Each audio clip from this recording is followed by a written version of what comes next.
आप सभी का बहुत बहुत स्वागत करता हूं मैं द साइंटिया क्लासेस में।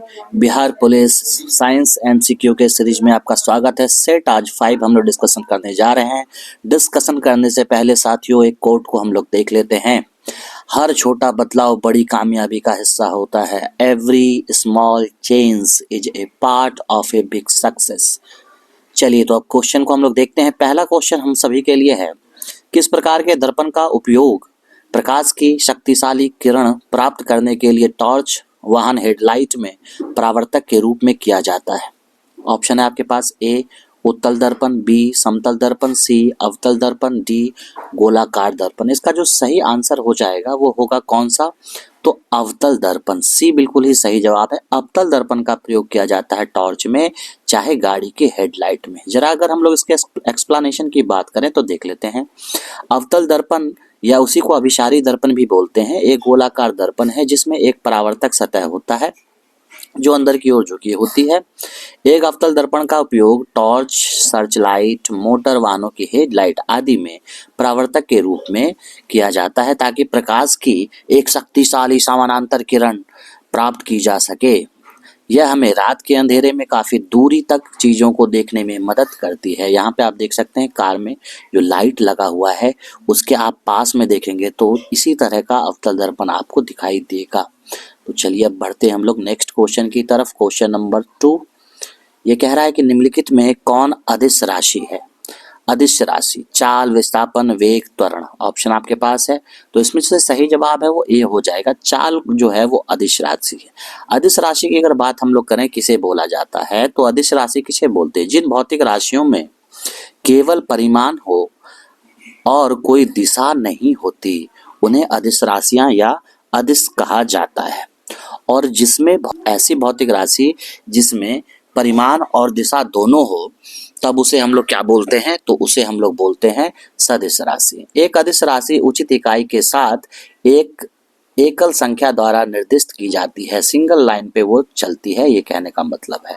मतलब कोई डायरेक्शन उसका फिक्स नहीं होता, उसी को हम लोग क्या बोलते हैं, तो अदिश राशि बोलते हैं। क्वेश्चन नंबर 3, एक ड्रम को निर्वात में बजाने पर उसे नहीं सुना जा सकता है, इसका कारण क्या है, पता है आपको? तो ऑप्शन ए, अवश्रव्य ध्वनि तरंगे उत्पन्न होती हैं शायद इसलिए, बी ध्वनि के कंपन की आवृत्ति कम होती है इसलिए, ध्वनि के कंपन का आयाम अधिक होता है इसलिए, ध्वनि निर्वात में यात्रा नहीं कर सकती इसलिए। तो डी ऑप्शन बिल्कुल सही है कि आपको मालूम है कि ध्वनि जो है वो निर्वात में कभी भी यात्रा नहीं करेगी, उसे यात्रा करने के लिए किसी न किसी माध्यम की जरूरत होती है। इस बात को हमें ध्यान रखना है। अगर हम लोग थोड़े से इसके एक्सप्लेनेशन की बात करें तो ध्वनि एक यांत्रिक तरंग है और ध्वनि के प्रसारण के लिए माध्यम की आवश्यकता होती है। ठोस, तरल पदार्थ, गैस और प्लाज्मा में ध्वनि का संचार संभव है, यानी कि संचरण संभव है, जबकि निर्वात में ध्वनि का संचरण नहीं होता है। इस बात को ध्यान रखिएगा। चलिए क्वेश्चन नंबर 4 की तरफ चलते हैं। स्फेग्मोमैनोमीटर का प्रयोग या उपयोग डैश को मापने के लिए किया जाता है। स्फेग्मोमैनोमीटर का नाम आपने सुना होगा। इसका पूछ रहा है प्रयोग किस लिए किया जाता है, ये बार बार क्वेश्चन पूछा गया है, ध्यान रखिएगा। भूकंप मापने के लिए, हृदय स्पंद मापने के लिए, धारा का प्रवाह मापने के लिए, या डी रक्तचाप के लिए। तो डी ऑप्शन बिल्कुल सही है, रक्तचाप के लिए, बीपी के लिए, ब्लड प्रेशर के लिए इसका प्रयोग किया जाता है। किसका? स्फेग्मोमैनोमीटर का। आप यहाँ पे देख सकते हैं ये मशीन जो है इसी को हम लोग बोलते हैं स्फेग्मोमैनोमीटर। ये देखिए यहाँ पट्टी है दिया हुआ, इस पट्टी को डॉक्टर हाथ में लगा के और यहाँ पे ये पारा ऊपर चढ़ता हुआ घटता हुआ दिखाई देता है, तो बीपी जो है डॉक्टर वो मेजरमेंट करते हैं इससे, है ना। तो स्फेग्मोमैनोमीटर जिसे रक्तचाप मॉनिटर या ब्लड प्रेशर गेज के रूप में भी जाना जाता है, एक उपकरण है जिसका उपयोग रक्तचाप को मापने के लिए किया जाता है। सामान्य रक्तचाप की अगर बात करें किसी भी इंसान का तो 120/80 mm ऑन पारा स्केल, mm ऑन पारा स्केल, mmHg आप देखेंगे लिखा रहता है। तो 120/80 mmHg मतलब मिलीमीटर ऑन पारा स्केल, Hg का मतलब पारा हुआ, ठीक है। चलिए अब हम लोग बढ़ते हैं अपने क्वेश्चन नंबर 5 की तरफ। निम्नलिखित में से कौन विटामिन बी सकूल का सदस्य नहीं है, यानी बी विटामिन बी कॉम्प्लेक्स का सदस्य नहीं है? थायमीन, राइबोफ्लेविन, फॉलिक एसिड और एस्कॉर्बिक अम्ल। तो सबसे जो सही जवाब है वो कौन सा है? डी बिल्कुल सही जवाब है। एस्कॉर्बिक एसिड को क्या बोलते हैं? विटामिन सी बोला जाता है, आपको मालूम है। तो विटामिन सी तो सदस्य होगा नहीं विटामिन बी का, जाहिर सी बात है। तो डी ऑप्शन सही है। अगर एक्सप्लेनेशन की बात हम लोग करें तो वर्ष 1912 में पोलिश यहूदी बायोकेमिस्ट फंक ने विटामिन की खोज की और उन्होंने उन्हें महत्वपूर्ण अमाइन या विटामिन कहा, उन्होंने ही नाम भी इसका रखा था। ठीक है। अगर हम लोग बात करें जो चारों विटामिन दिया हुआ था, विटामिन B1 को बोलते हैं थायमिन, विटामिन B2 को बोलते हैं राइबोफ्लेविन, विटामिन B9 को बोलते हैं फॉलिक एसिड और विटामिन सी को बोलते हैं एस्कॉर्बिक एसिड। तो चलिए अब हम लोग अपने नेक्स्ट क्वेश्चन की तरफ चलते हैं। क्वेश्चन नंबर 6, निम्नलिखित में से किसकी खाद्य श्रृंखला में सबसे बड़ी जनसंख्या है? खाद्य श्रृंखला, फूड चेन, पता है किसको कहते हैं? फूड चेन बोलते हैं कि कौन किसको खाता है इस पर्यावरण में। जैसे प्लांट्स जो है, प्लांट्स का उत्पादन होता है, प्लांट्स को शाकाहारी जंतु खाते हैं, फिर शाकाहारी जंतु को सर्वाहारी जंतु खाते हैं और सर्वाहारी जंतु को मांसाहारी जंतु खाते हैं। ये जो क्रम है, ये जो चेन बना हुआ है, इसी को हम लोग खाद्य श्रृंखला या खाद्य चेन यानी कि फूड चेन बोलते हैं। तो पूछ रहा है कि फूड चेन में सबसे बड़ी संख्या किसकी है? अच्छा, फूड चेन में जानवर लास्ट में मर जाएगा, चाहे वो प्लांट होगा, चाहे शाकाहारी जंतु होंगे, चाहे मांसाहारी जंतु होंगे, तो फिर उनके डेड बॉडी का क्या होगा? तो उनके डेड बॉडी को अपघटक जो है वो अपघटित कर देंगे। तो सबसे ज्यादा जो संख्या है वो किसकी है? तो अपघटक की है। तो ऑप्शन दिया हुआ है द्वितीयक उपभोक्ता, प्राथमिक उपभोक्ता, अपघटक और उत्पादक। तो सबसे ज्यादा क्या है? अपघटक है। अपघटक किसको बोलते हैं? डिकम्पोजर को बोलते हैं, जो किसी भी ऑर्गेनिक प्रोडक्ट को क्या करता है? डिकम्पोज कर देता है, अपघटित कर देता है। अपघटक में जो आएंगे वो जनरली आते हैं माइक्रो ऑर्गेनिज्म, सूक्ष्म जीव आते हैं, और हम लोग एस्केवेंजर को भी बोल सकते हैं कि वो अपघटक में आता है, जैसे कि चील, कौवा या फिर और भी जंतु जो मरे हुए जीव जंतु को खाते हैं, वो भी इसमें शामिल हो सकते हैं। थोड़ी सी अगर हम लोग इसके एक्सप्लेनेशन की बात करें तो अपघटक खाद्य श्रृंखला की सबसे बड़ी जनसंख्या है। ये ऐसे जीव हैं जो मृत और क्षयकारी पदार्थों को खाते हैं और जटिल यौगिकों को सरलता से तोड़ते हैं। इनमें जीवाणु, कवक, विभिन्न सूक्ष्म जीव शामिल हैं। अपघटक खाद्य श्रृंखला का एक अभिन्न अंग है। वे कार्बन मुक्त कार्बनिक पदार्थ और अन्य पोषक तत्वों को तोड़ते हैं जो उनके विकास के साथ साथ पौधों के विकास के लिए उपयोगी होते हैं। तो इस बात को आपको ध्यान रखना है। तो अब हम लोग बढ़ते हैं नेक्स्ट क्वेश्चन की तरफ। उससे पहले जरा हम लोग एक बार देख लें कि खाद्य श्रृंखला किसको बोलते हैं। यह जीवों का एक रैखिक क्रम है जिसमें एक जीव से दूसरे जीव में ऊर्जा और पोषक तत्वों का स्थानांतरण होता है। भाई, एक जीव दूसरे जीव को खाता क्यों है? हम ही लोग प्लांट्स को क्यों खाते हैं? जीव जंतु को क्यों खाते हैं? तो ऊर्जा के लिए खाते हैं, पोषक तत्व के लिए खाते हैं। तो एक जीव से दूसरे जीव में पोषक तत्व का और ऊर्जा का स्थानांतरण होता है।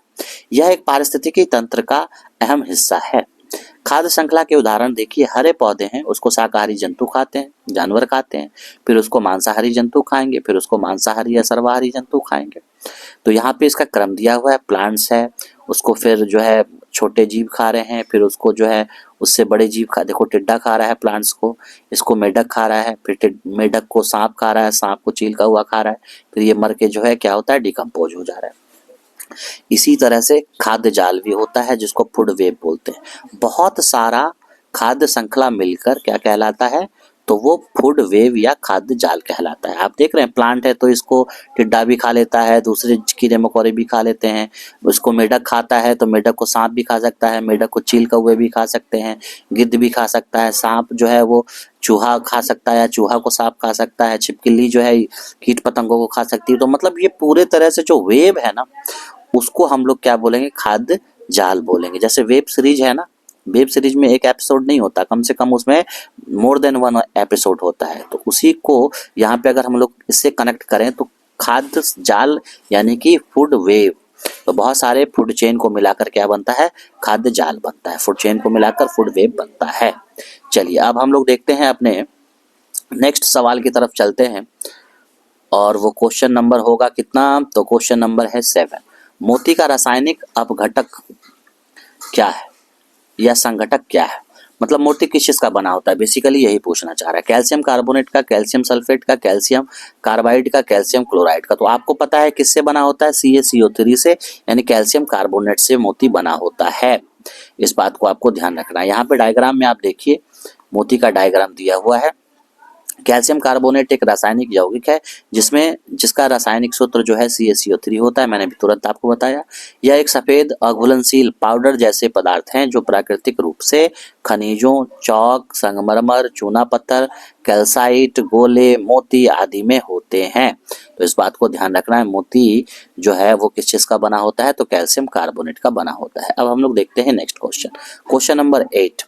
भोजन को आंत के साथ धकेलने के लिए नाल की मांसपेशियों की परत के लयबद्ध संकुचन को क्या कहा जाता है। हमारा भोजन जो हम लोग भोजन करते हैं वो धीरे धीरे हमारे शरीर के नीचे उतरता चला जाता है।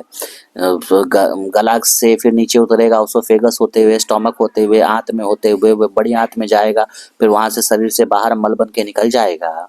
तो वो किस वजह से होता है, किस मूवमेंट की वजह से होता है। तो ऑप्शन है पेरिस्टालसिस, कर्माकुचन, सरलीकरण, बिंदु श्रावण, कोई विकल्प सही नहीं है। तो ऑप्शन सही इसका कौन सा होगा, ए बिल्कुल ही सही है, कर्माकुचन, जिसको इंग्लिश में बोलते हैं पेरिस्टालसिस या पेरिस्टालसिस मूवमेंट भी बोलते हैं। पेरिस्टालसिस मूवमेंट में क्या होता है कि वाइब्रेशन होता है और भोजन जो है वो ऊपर से वो नीचे की तरफ क्या होता है, देखो यहाँ पे उतरता है। अभी भोजन यहाँ पे है, फिर ये धीरे से यहाँ पे आ गया, फिर ये धीरे धीरे नीचे उतर रहा है। आप देख रहे हैं ये धीरे धीरे पेरिस्टालसिस मूवमेंट होता है, यानी कि उसमें कॉन्ट्रैक्शन होता है, भोजन नीचे की तरफ उतरता चला जाता है। भोजन को आंत के साथ धकेलने के लिए नाल की मांसपेशियों की परत के लयबद्ध संकुचन को क्रमानुकुचन कहा जाता है। यह ग्रास नली से प्रारंभ होता है और पाचन की प्रक्रिया के लिए भोजन को आहार नाल में ले जाने में सहायता करता है। यह शब्द ग्रीक शब्द पेरिस्टेलिन से लिया गया है, जिसका अर्थ है चारों ओर लपेटना, मतलब चारों ओर से लपेट के उसको आगे की तरफ बढ़ाना। तो इसको हम लोग बोलते हैं पेरिस्टालसिस मूवमेंट। अब हम लोग बात करते हैं क्वेश्चन नंबर 9 की। क्वेश्चन नंबर 9 में क्या कह रहा है कि 1 हॉर्स पावर किसके बराबर होता है। बार बार ये सवाल पूछा गया है कि 1 हॉर्स पावर किसके बराबर होता है या कितना उसका मान होता है। तो ऑप्शन ए कह रहा है 736 वाट, बी 746 वाट, सी 748 वाट, डी 756 वाट। सही जवाब क्या हो जाएगा, बी बिल्कुल सही जवाब है कि 746 वाट। 1 हॉर्स पावर बराबर 746 वाट। इसको एकदम भूलिएगा नहीं, कभी भी क्वेश्चन ये पूछ सकता है। अगर हम लोग थोड़ी सी इसके बारे में बात करें तो पावर की इकाई का नाम जेम्स वॉट के नाम पर रखा गया था, इसलिए वॉट बोलते हैं उसका इकाई को, पावर के इकाई को, शक्ति के इकाई को। जो 18वीं शताब्दी में स्टीम इंजन के नव प्रवर्तकों में से एक थे, उन्होंने भी योगदान दिया था स्टीम इंजन को बनाने में। शक्ति की एक अन्य इकाई हॉर्स पावर होती है। 1 हॉर्स पावर बराबर कितना होता है, 746 वाट होता है, और यह ऑटोमोबाइल, मोटर बाइक आदि में आउटपुट का वर्णन करने के लिए उपयोग किया जाता है। शक्ति जो है जिसको पावर बोलते हैं वो एक अदिश राशि है, क्योंकि कोई उसका डायरेक्शन नहीं है, सिर्फ परिमाण है उसमें। इसका एसआई यूनिट जो है क्या होता है, वाट होता है, ये बात आपको मालूम होगा। तो चलिए अब आगे हम लोग देखते हैं क्वेश्चन नंबर 10। पैलेट कण निम्नलिखित में से किस कोशिका अंग का दूसरा नाम है। लाइसोसोम ए ऑप्शन, बी में राइजोसोम, सी में अंतःस्रावी जालिका, और डी कह रहा है सेंट्रोसोम। तो सही जवाब इसका हो जाएगा क्या, तो बी बिल्कुल सही जवाब है। राइबोसोम को ही पैलेट कण बोलते हैं। क्यों बोलते हैं वो मैं आपको बता देता हूँ। इसलिए बोलते हैं कि साइंटिस्ट जो है उनका नाम था पैलेड, उन्होंने ही इसकी खोज की थी, तो इसलिए उनके नाम से भी इसको जाना जाता है, राइबोसोम को। राइबोसोम का मुख्य काम क्या है आपको पता है, प्रोटीन का संश्लेषण करना, मालूम है आपको। यहाँ पे देखिए डायग्राम में दिया हुआ है इंडोप्लाज्मिक रेटिकुलम है, इंडोप्लाज्मिक रेटिकुलम है, और वहां पे आप देख सकते हैं कि इंडोप्लाज्मिक रेटिकुलम के ऊपर ये दाना दाना जैसा स्ट्रक्चर जो आप दिखाई दे रहा है आपको, ये राइबोसोम है, और ये यहाँ इसका स्ट्रक्चर को यहाँ पे दिखाया गया है बड़ा करके। राइबोसोम गैर झिल्ली बाध्य कोशिकांग है और दानेदार संरचनाएं हैं, जिन्हें 1953 में जॉर्ज पैलार्ड द्वारा खोजा गया था, इसलिए इसको पैलार्ड कण भी बोलते हैं। वे राइबोन्यूक्लिक एसिड यानी कि आरएनए और प्रोटीन से बने होते हैं। राइबोसोम किसके बने हैं, आरएनए से और प्रोटीन से। राइबोसोम एक कोशिका के प्रोटीन संश्लेषक होते हैं, यानी कि प्रोटीन संश्लेषण में ये भाग लेता है, यानी कि प्रोटीन का संश्लेषण करता है, यानी कि प्रोटीन को बनाता है। और ये प्रोकैरियोटिक और यूकैरियोटिक कोशिकाओं दोनों में पाए जाते हैं, चाहे कोशिका प्रोकैरियोटिक हो या यूकैरियोटिक हो, दोनों ही कोशिका में ये पाए जाते हैं। इसलिए पेलाइड कण राइबोसोम का दूसरा नाम है, इसलिए साइंटिस्ट के नाम पे इसको पेलाइड कण भी बोलते हैं। अगर हम लोग बात करें कि प्रोकैरियोटिक यूकैरियोटिक किसको बोलते हैं, तो प्रोकैरियोटिक कोशिका ऐसी कोशिका को बोलते हैं जिसमें न्यूक्लियर मेम्ब्रेन यानी कि केंद्रिका झिल्ली मौजूद नहीं होती है। यूकैरियोटिक हम लोग ऐसे कोशिका को बोलते हैं जिसमें केंद्रिका झिल्ली मौजूद होती है। ये बेसिक डिफरेंस है दोनों के बारे में। इससे रिलेटेड कुछ क्वेश्चन आएगा तो उसमें फिर हम लोग डिटेल से डिस्कस करेंगे और आपको मैं बताऊंगा कि क्या क्या दोनों में डिफरेंस होता है और क्या क्या दोनों के फायदे हैं और कहाँ कहाँ पाया जाता है। आपको एक सवाल का जवाब देना है, कमेंट करके बताइएगा कि हमारे शरीर में कौन सी कोशिका पाई जाती है, प्रोकैरियोटिक पाई जाती है या यूकैरियोटिक पाई जाती है। तो बहुत बहुत धन्यवाद, आज के लिए इतना ही। Thank you very much. अगर वीडियो आपको अच्छा लगा हो तो आप लाइक कीजिए, चैनल को सब्सक्राइब कीजिए और अपने दोस्तों के साथ शेयर कीजिए। बहुत बहुत धन्यवाद।